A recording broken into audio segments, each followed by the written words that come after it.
ନିଜେ ବୁଲି ଯାଇଥିବା ଏକ ଐତିହାସିକ ସ୍ଥାନ ସମ୍ପର୍କରେ ଲେଖି ନିଜ ସାନ ଭାଇ ମାନେ ଭଉଣୀଙ୍କ ପାଖକୁ ପତ୍ର ଲେଖ ଗୋଟେ ଅଛି। ବାଧ୍ୟତାମୂଳକ ଓଡ଼ିଆ ପତ୍ରରେ 5 ନମ୍ବରର ଏକ ପ୍ରଶ୍ନ ପାଠ୍ୟସୂଚୀ ବାହାରୁ ପଡ଼ିଥିବାର ପ୍ରମାଣ ଦେଇ ସୁବିଚାର ପାଇଁକି କାଉନସିଲର ପରୀକ୍ଷା ନିୟନ୍ତ୍ରକ ଦୃଷ୍ଟି ଆକର୍ଷଣ କର। ଦୁଇଟି ଯାକ ଇଜି ଅଛି ପିଲାମାନେ। ଦେଖ ଆଉ କ'ଣ ସବୁ ଅଛି।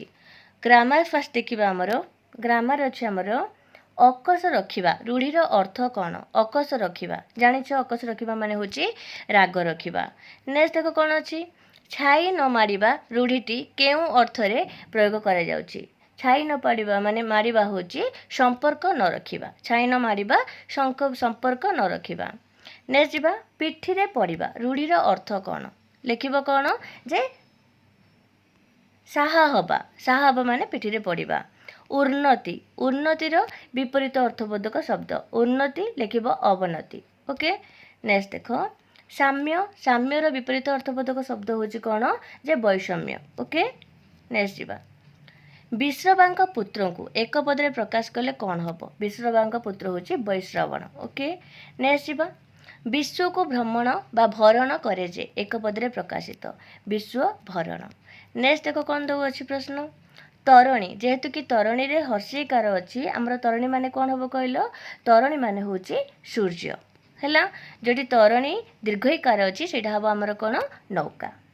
ନେକ୍ସଟ ଯିବା ଆମେ। କେଉଁଟା ଶୁଦ୍ଧ ଶବ୍ଦ? ତେଜସ୍ୱିନୀ, ତେଜସ୍ୱିନୀର ଏଇଟା ହେଉଛି ଶୁଦ୍ଧ ଶବ୍ଦ। ନେକ୍ସଟ ଦେଖ। କେଉଁଠି ଠିକ୍ ଶବ୍ଦ ରୂପ? ଏ ଭିତରୁ ଗୋଧୂଳିଟା କେଉଁଟା ଠିକ୍ ବୋଲି କୁହାଯାଇଛି? ଗୋଧୂଳି ପିଲାମାନେ ଦୀର୍ଘ ଉ ରହିବ, ଦେଖିଦିଅ। ଗୋଧୂଳି ଏଇଟା ହେବ ଠିକ୍ ହେଲା। ନେକ୍ସଟ ଯିବା। ସ୍ମୃତିପୂତ କେଉଁ ସ୍ଥାନ ଆଜି ମୃତ୍ତିକାରେ ଅବଲୁପ୍ତ ବୋଲି ପ୍ରାବନ୍ଧିକ କହିଛନ୍ତି? ଲେଖିବ ବିଡ଼ାନାସୀ, ବିଡ଼ାନାସୀ। ଓକେ। କେଉଁ ଅଞ୍ଚଳର ବଧୂମାନଙ୍କୁ ଶେଫାଳି ଫୁଲ ପରି ହାସ୍ୟମୟୀ ବୋଲି କୁହାଯାଇଛି? କଟକ ହେଲା। ନେକ୍ସଟ ଯିବା ଆମେ। ନେକ୍ସଟ ଅଛି ଆମର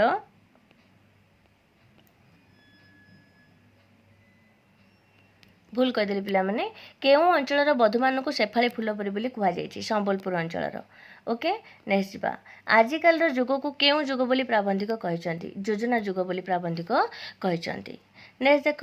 ଛୁଆଁ ଅଛୁଆଁର ପୀଠସ୍ଥଳୀ ଭାରତରେ କେଉଁ ନ୍ୟାୟଟା ଲଙ୍କାରେ ହରିଶବ୍ଦ ପରି? ସାମାଜିକ ନ୍ୟାୟ। ନେକ୍ସଟ ଦେଖ। କେଉଁ ମହାଦେଶରେ ନିରକ୍ଷରତା ସବୁଠୁ ବଡ଼ ସମସ୍ୟା ବୋଲି ବର୍ଣ୍ଣନା କରାଯାଇଛି?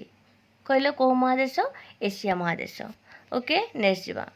କେଉଁ ପ୍ରଦେଶର ଛାତ୍ର ଜଣକ ପ୍ରଶ୍ନପତ୍ର ବିକି 10,000 ଟଙ୍କା ଲାଭ ଉଠାଇବା କଥା ବର୍ଣ୍ଣିତ ହୋଇଛି? କେଉଁଠି କହିଲ? ଆନ୍ଧ୍ରପ୍ରଦେଶର। ଓକେ। ମଣିଷ ମନକୁ କେଉଁଥିରେ ସଜାଡ଼ି ତାପରେ ତାକୁ ଯୋଜନା କଥା କହିଲେ ସେ ବୁଝିପାରିବ? ଲେଖିବ ଶିକ୍ଷାରେ ସଜାଡ଼ି। ଶାସନ ସମ୍ବନ୍ଧୀୟ ଜ୍ଞାନରେ ସୁଶିକ୍ଷିତ ଭୋଟଦାତାମାନେ କ'ଣ ହେବା ପାଇଁକି ଉପଯୁକ୍ତ? ଲେଖିବ ଲୋକପ୍ରତିନିଧି ହେବା ପାଇଁକି ଉପଯୁକ୍ତ। ନେକ୍ସଟ ଯିବା। ବନବାସୀ ନାରୀମାନେ କାହାଠାରୁ କ'ଣ ଚୋରି କରି ନାହାନ୍ତି ବୋଲି କୁହାଯାଇଛି? ବନବାସୀ ନାରୀମାନେ କାହାଠାରୁ? ଲେଖିବ କୁଜି ହଂସିଠାରୁ ତାଙ୍କର ଗତିକୁ ଚୋରି କରି ନାହାନ୍ତି ବୋଲି କୁହାଯାଇଛି। ଆମ ଶାସନ ପଦ୍ଧତିରେ କେଉଁମାନଙ୍କର ବିଶେଷ ମୂଲ୍ୟ ନାହିଁ? ବିଶେଷଜ୍ଞମାନଙ୍କର ବିଶେଷ ମୂଲ୍ୟ ନାହିଁ। ନେକ୍ସଟ। ଗଣଶିକ୍ଷା ସହିତ କାହାର ଅଭାବ ଥିବା ଯାଏଁ ଗଣତନ୍ତ୍ରର ସଫଳତା ଆଶା କରିବା ବିଡ଼ମ୍ବନା ବୋଲି ପ୍ରାବନ୍ଧିକ କହିଛନ୍ତି? ଗଣଶିକ୍ଷା ସହିତ ଗଣଚେତନାର ଅଭାବ ଥିବା ଯାଏଁ ଆନ୍ସର ହେବ ହେଲା। ପ୍ରାବନ୍ଧିକଙ୍କ ମତରେ କଳ୍ପନା ବିଳାସ କ'ଣ? ଗୋଟେ ଧନୀ ଲୋକ ପାଖରେ ଗୋଟେ କୁଡ଼ିଆଟେ କରି ଗୋଟେ ଗରିବ ଲୋକ ରହିଥିବ, ସେଇ ଧନୀ ଲୋକ ଆଉ ଗରିବ ଭିତରେ ଯଦି ଆମେ ସମାନତାଟା ଦେଖିବା ତାହେଲେ ସେ ହେଉଛି କଳ୍ପନାର ବିଳାସ। ଏବେ ମେଟ୍ରିକ୍ ପାଠ ଖଡ଼ିକି ନୁହଁ କି ପେଡ଼ିକି ନୁହଁ ବୋଲି ଲେଖକ କାହିଁକି କହିଛନ୍ତି? କାରଣ କ'ଣ? ମେଟ୍ରିକ୍ ପାଠ ଏବେ ଖଡ଼ିକି ନୁହଁ କି ପେଡ଼ିକି ନୁହଁ କାହିଁକି? କାରଣ ଆଗେ ମେଟ୍ରିକ୍ ପାଠ ପଢ଼ିଲେ ଲୋକେ ମାଜିଷ୍ଟ୍ରେଟ୍ କାମ ଚଳେଇ ଦେଉଥିଲେ, କିନ୍ତୁ ବର୍ତ୍ତମାନ କ'ଣ? ମେଟ୍ରିକ୍ ପାଠ ଖଡ଼ିକି ନୁହଁ କି ପେଡ଼ିକି ନୁହଁ ବୋଲି କୁହାଯାଇଛି ହେଲା। ନେକ୍ସଟ ଯିବା ଆମେ। ଆମ ଦେଶରେ ଛାତ୍ରମାନଙ୍କର ଗୁଣାତ୍ମକ, ଏଇଟା ଲଙ୍ଗ କୋଶ୍ଚିନ୍ଟା ପିଲାମାନେ। ନେକ୍ସଟ ଯିବା। ଧନ ଅର୍ଜନର ସଫଳତା କେଉଁଠି ବୋଲି କୁହାଯାଇଛି? ସୁବେୟରେ ଧନ ଅର୍ଜନର ସଫଳତା। ବଡ଼ପଣା ଲାଭ କରିଥିବା ବ୍ୟକ୍ତି ନିକଟରେ କାହାର ବଜ୍ରଦନ୍ତ ଭାଙ୍ଗି ଯାଇଥାଏ? ଅନ୍ତକର, ଯମର। ଲବକୁଶଙ୍କ ମୁଖରେ ରାମାୟଣ ଗାନ ଶୁଣି କେଉଁମାନେ ଅଥୟ ହେଉଥିଲେ? ତରୁଲତାଗଣ। ଓକେ। ନେକ୍ସଟ ଯିବା। ମାନବ ଶିଶୁର ମହାଧର୍ମ ବୋଲି କବି କାହାକୁ ଆଖ୍ୟା ଦେଇଛନ୍ତି? କେଉଁଟା କହିଲ? ମାନବ ଶିଶୁର ମହାଧର୍ମ କେଉଁଟା ହେବ? ଶ୍ରେଣୀ ଚେତନା। ନେକ୍ସଟ ଯିବା। ନେକ୍ସଟ କ୍ୱେଶ୍ଚିନ୍ ହେଲା ସୂର୍ଯ୍ୟ ବିଦାୟ ବେଳାରେ ପକ୍ଷୀମାନଙ୍କର ଗାନ କିପରି ଥିଲା? ଲେଖିବ କି କରୁଣ ଗାନ ଥିଲା। ଓକେ। ନେକ୍ସଟ ଯିବା ଆମେ। ସନ୍ଧ୍ୟାକାଳୀନ ତରୁଗିରିର ବିସ୍ତାରିତ ଛାୟାକୁ କବି କାହା ସହିତ ତୁଳନା କରିଛନ୍ତି ଯେ ଯେମିତିକି ସୂର୍ଯ୍ୟଙ୍କ ପାଦରେ ସେମାନେ ପ୍ରଣାମ ଜଣାଉଛନ୍ତି। କିଏ ବନିଶିଖା ପରି ସଦା ଊର୍ଦ୍ଧ୍ୱଗାମୀ? ଲେଖିବ କ'ଣ ଯେ ଆମର ଗଡ଼ଜାତ ରାଜାମାନେ। ହେଲା। କାହାର ସାଧନା ଜୟଲାଭ କରୁ ବୋଲି କବି କହିଛନ୍ତି? ଲେଖିବ କୃଷର ସାଧନା ଜୟଲାଭ କରୁ ବୋଲି କବି କହିଛନ୍ତି। ଓକେ। ରାମଚନ୍ଦ୍ର ମହାଯୋଗୀରେ କ'ଣ ସବୁ ଦାନ କରୁଥିବେ ବୋଲି କୁହାଯାଇଛି? ଧନରତ୍ନ, କ୍ଷମବସ୍ତ୍ର ବା ପାଟବସ୍ତ୍ର। ଦରବାରରେ ଯୋଗ ଦେଇଥିବା ରାଜା ଓ ଜମିଦାରମାନେ କ'ଣ ଭିକି ଭାଙ୍ଗି ଖାଉଥିଲେ ବୋଲି କୁହାଯାଇଛି? କ'ଣ ଭିକି ଭାଙ୍ଗି ଖାଉଥିଲେ? ତାଙ୍କର ଯାହା ବି ମାନେ ପିତୃପୁରୁଷର ସମ୍ପତ୍ତିକୁ। ପଠିତ କବିତାରେ କାହା ବିରୁଦ୍ଧରେ ପ୍ରତିଶୋଧ ନେବା ପାଇଁକି କୁହାଯାଇଛି? ଯେଉଁମାନେ ଶୋଷକ ଗୋଷ୍ଠୀ ବିରୁଦ୍ଧରେ ପ୍ରତିଶୋଧ ନେବା ପାଇଁକି ଏଠି କୁହାଯାଇଛି। ଆସିଥିଲି ଫେରିଗଲି ଶୂନ୍ୟ ହସ୍ତେ, ଖଣ୍ଡାଂଶର ତାତ୍ପର୍ଯ୍ୟ ବିଚାର କର। କିଏ କହିଥିଲେ? ଆମର ଆଲେକ୍ଜାଣ୍ଡର କହିଥିଲେ ଯେ ମୁଁ ଯେମିତି ଶୂନ୍ୟ ହସ୍ତରେ ଆସିଥିଲି ଶୂନ୍ୟ ହାତରେ ଫେରି ଯାଉଛି, ତମକୁ ଏକ୍ସପ୍ଲେନ୍ କରିବାର ଲେଖିବାର ଅଛି। ସୂର୍ଯ୍ୟଙ୍କର ଅସ୍ତବେଳାକୁ ମାନବୀୟ ବିରହ ବିଚ୍ଛେଦ ସହିତ କବି କିପରି ତୁଳନା କରିଛନ୍ତି?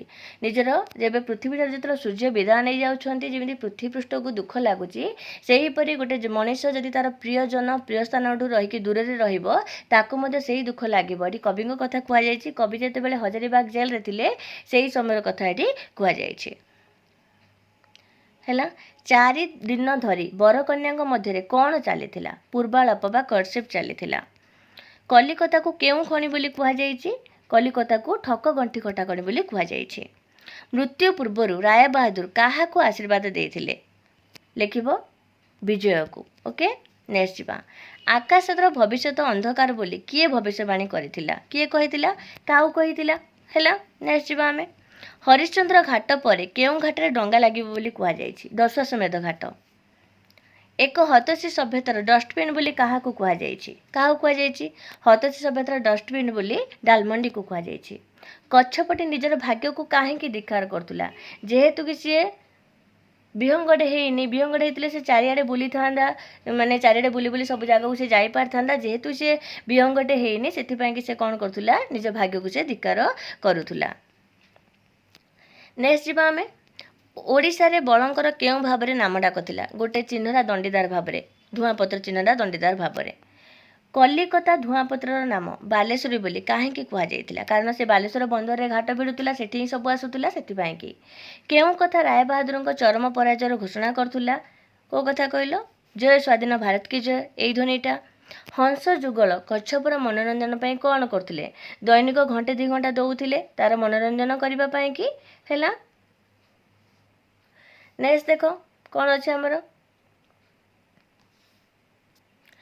ନେକ୍ସଟ ଆମର ହେଲା ବନାରସରେ କାହିଁକି ସନ୍ଧ୍ୟା ହୁଏ ନାହିଁ ବୋଲି ଗାଳ୍ପିକ କହିଛନ୍ତି? କାରଣ ଲୋକଙ୍କର ଏତେ ମାତ୍ରାରେ ସେଠି ଭିଡ଼ ଜମି ଯାଉଛି, ସେଠି ସନ୍ଧ୍ୟା ହୁଏନି। କାରଣ ସେଠି ଯେଉଁ ଆମର ଡାଲମଣ୍ଡି ଅଛି ସେଠି ବାରଙ୍ଗନାମାନଙ୍କର ଆଶ୍ରୟସ୍ଥଳ, ଲୋକମାନେ ସେଠି ଏତେ ମାତ୍ରାରେ ଯିବା ଆସିବା କରନ୍ତି ଯେ ସେଠି ସନ୍ଧ୍ୟା କେବେ ମଧ୍ୟ ହୁଏନି ବୋଲି କୁହାଯାଇଛି।